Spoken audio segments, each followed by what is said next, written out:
আগামী ৭ জুন পবিত্র ঈদুল আজহার দিন ধরে গতকাল থেকে ট্রেনের আগাম টিকিট বিক্রি শুরু করেছে বাংলাদেশ রেলওয়ে। বিক্রি চলছে দ্বিতীয় দিনের মতো। শতভাগ টিকিটই বিক্রি হচ্ছে অনলাইনে। আরও জানাতে চট্টগ্রাম রেল স্টেশন থেকে যুক্ত হচ্ছেন সহকর্মী ইশতিয়াক শান।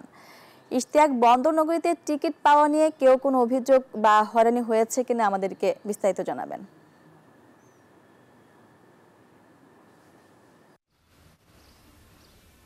ধন্যবাদ আপনাকে। আসলে যে গতকাল থেকে যে ঈদুল আজহার যে অগ্রিম টিকিট বিক্রির কার্যক্রম সেটি শুরু হলেও কিন্তু আসলে যেটি দেখা গেছে যে চট্টগ্রাম রেলওয়ে স্টেশনে টিকিট নিতে আসা যে মানুষ তাদের আসলে যে ভিড় সেটি কিন্তু আসলে দেখা যায়নি। আর যার মূল কারণটাই কিন্তু আসলে যে ট্রেনের টিকিট সেটি কিন্তু আসলে শতভাগই বিক্রয় হচ্ছে অনলাইনে 100%। এবং একই সাথে যদি বলি যে এখানে যারা টিকিট প্রত্যাশী যারা রয়েছেন তারা যেটি বলছেন যে টিকিট গুলো আসলে সকল অনলাইনে বিক্রি হওয়ার ফলে কিন্তু তারা যেটি বলছেন যে সহজেই তারা বাসায় বসে কিন্তু আসলে টিকিটটা নিতে পারছেন। এবং একই সাথে টিকিট নেওয়ার যে ভোগান্তি সেটি কিন্তু তারা এখন পর্যন্ত পোহাননি বলে জানিয়েছেন। এবং অন্যদিক থেকে তারা যেটি বলছেন যে টিকিট অনলাইনে বিক্রি হওয়ার কারণে যে কালোবাজারির যে প্রবণতা সেটিও কিছুটা কমেছে। অন্যদিক থেকে যারা টিকিট প্রত্যাশী রয়েছেন তারা অনেকে আসলে বলছেন যে যেহেতু এখনো আজকে দিনে কিন্তু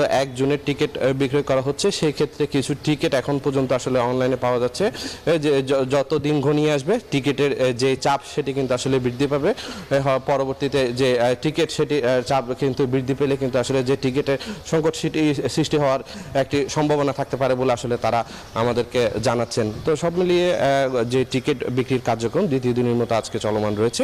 এর সর্বশেষ সংবাদ আমার কাছে এই ছিল। ইশতিয়াক, আপনাকে ধন্যবাদ।